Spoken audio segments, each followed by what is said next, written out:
American air force ने Iran के 3 nuclear sites पर हमला करके उन्हें तबाह कर दिया है। इन 3 न्यूक्लियर प्लांट्स में से फर्दो, इस्फहान और नेतांज शामिल हैं। इस हमले में 6 B-2 बॉम्बर्स ने हिस्सा लिया। इस हमले के पीछे बेसिकली मकसद ये था कि इसराइली एरियल बम्बार्डमेंट्स में ईरान की न्यूक्लियर प्लांट्स को कोई खातिर खा नुकसान नहीं पहुंचा था।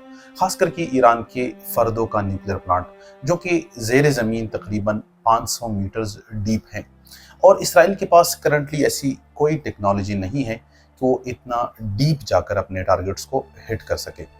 लेकिन यूएस एयरफोर्स के पास ये टेक्नोलॉजी GBU-57 नाम के एक बंकर बस्टर बॉम्ब के फॉर्म में मौजूद है। ये तकरीबन 30,000 पाउंड्स वजनी बॉम्ब है, जो कि तकरीबन 13,600 केजीज बनते हैं, और इसे सिर्फ B-2 बॉम्बर प्लेन्स ही कैरी कर सकते हैं। ईरानियन सोर्सेज ने इस हमले की तस्दीक की है, लेकिन साथ में उनका ये दावा भी है कि इस स्ट्राइक से बहुत पहले ही इन 3 न्यूक्लियर साइट्स को खाली करा लिया गया था।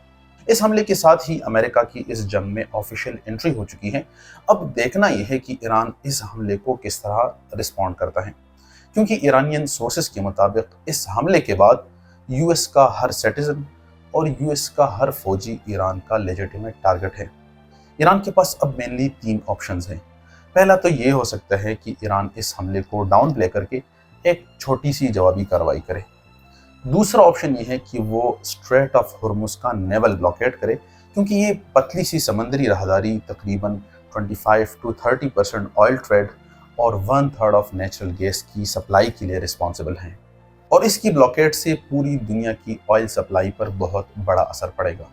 तीसरा ऑप्शन एक फुल स्केल वॉर है, जिसमें ईरान गल्फ में मौजूद अमेरिका की नेवल और एयर एसेट्स को निशाना बना सकता है, क्योंकि गल्फ रीजन में अमेरिका की 2 एयरबेसेस कुवैत में, एक एयरबेस यूएई और सऊदी अरब में मौजूद है। साथ ही कतर में अमेरिका का इंटेलिजेंस और रीफ्यूलिंग बेस भी मौजूद है। यूएस नेवी की 5th फ्लीट, जो कि Carl Vinson carrier strike group कहलाती है, वो बहरीन में बेस्ड है। अब ये सारे एयरबेसेस ईरान के मुताबिक उसके लेजिटिमेट टारगेट्स हैं।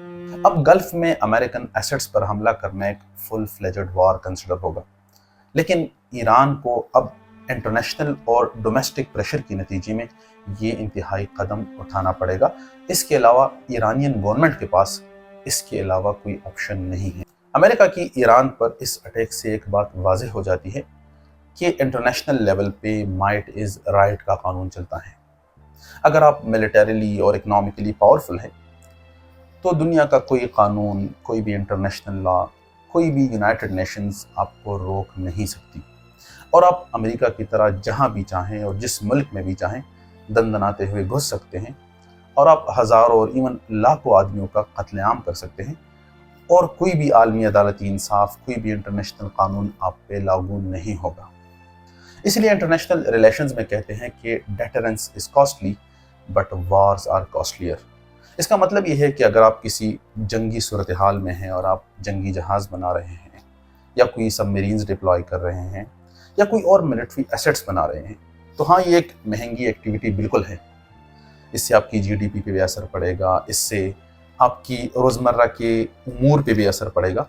लेकिन अगर आपका सामना जंग में किसी ओपोनेंट, किसी ताकतवर मुल्क से हो जाए, तो फिर वॉर्स आर कॉस्टलियर। फिर जंग इस डेटरेंस, इस खर्चे से भी ज़्यादा महंगी और भारी पड़ सकती है जो आप इसकी तैयारी पे लगा रहे हो।